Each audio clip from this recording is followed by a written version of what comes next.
उम्मीद है सब खैरियत से होंगे।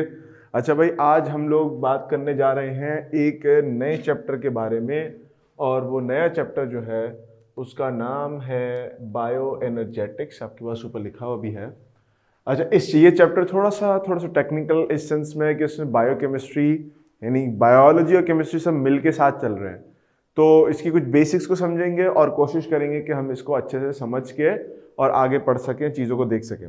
तो भाई सबसे पहली बात तो ये है कि हमारे पास यहाँ पर जो चैप्टर है इसमें हम क्या क्या पढ़ने जा रहे हैं, पहले हम उसकी बात कर लेते हैं। देखिए, सबसे पहली चीज़ तो ये है कि बायो एनर्जेटिक्स का मतलब समझ लेते हैं कि बायो एनर्जेटिक्स क्या चीज़ है और इससे क्या मुराद है। तो बायो एनर्जेटिक्स का जो टर्म है इसका मतलब ये है कि आपके पास different pathways of energetics, different pathways या reactions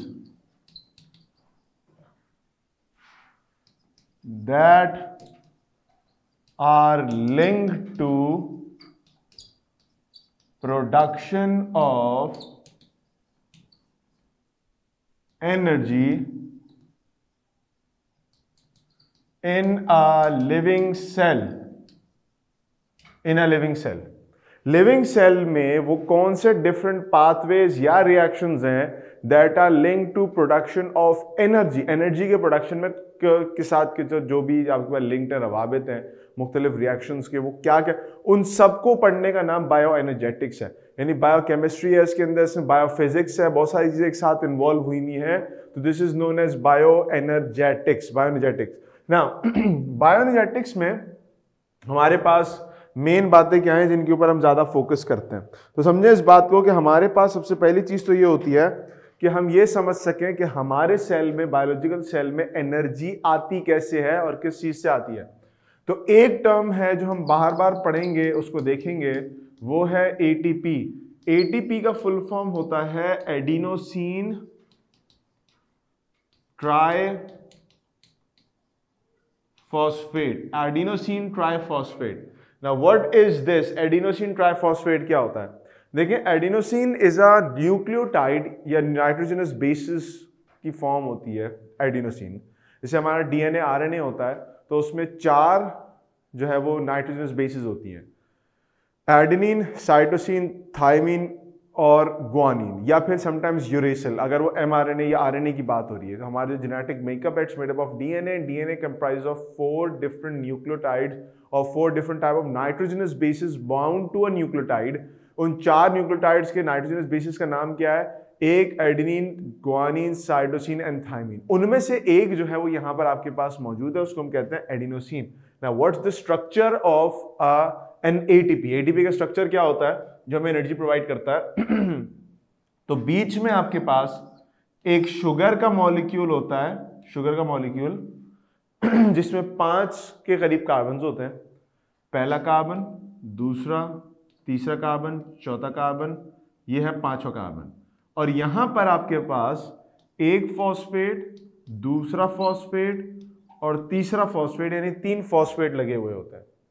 and on one end of this carbon ring हमारे पास लगा होता है एडेनिन का मॉलिक्यूल या एडिनोसिन का मॉलिक्यूल। तो ये पूरा स्ट्रक्चर एटीपी का स्ट्रक्चर है, एडिनोसिन ट्राइफॉस्फेट। 3 फॉस्फेट लगे हुए एडिनोसिन के साथ। तो ये पूरा कार्बन का स्ट्रक्चर, 5 कार्बन का, उसकी जो नाइट्रोजनस बेस है एडेनिन वाली, वो सब मिलकर एडिनोसिन का स्ट्रक्चर बना रहे हैं। और उसके 3 फॉस्फेट के मॉलिक्यूल्स हैं, they are making up the triphosphate, तो एटीपी। अब ये जो मॉलिक्यूल है, जब कभी हम बात करेंगे कि हमारी बॉडी के अंदर एनर्जी, तो when we gonna talk about this energy thing, तो हमें पता चलेगा कि हम बात कर रहे हैं एटीपी की। And ATP is also regarded as the energy currency of the cell. Cell के एनर्जी करेंसी का नाम है एटीपी, यानी सेल के अंदर जो एनर्जी करेंसी होती है।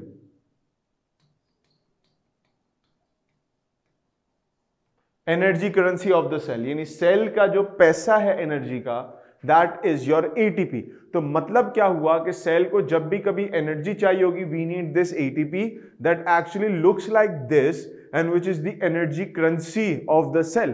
तो मुझे मेरा जो मकसद है, जो मेरा जो मेन मिशन है वो ये है कि I need to make this ATP in any way possible. तो पता क्या चला कि bioenergetics is the study of the different reactions that are linked to energy production. और वो एनर्जी प्रोडक्शन बेसिकली क्या है? That energy production is basically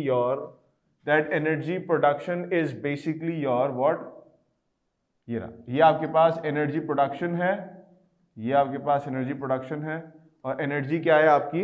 ATP. तो ये एनर्जी जो थी ये असल में क्या है? ये आपकी एटीपी है। बात समझे?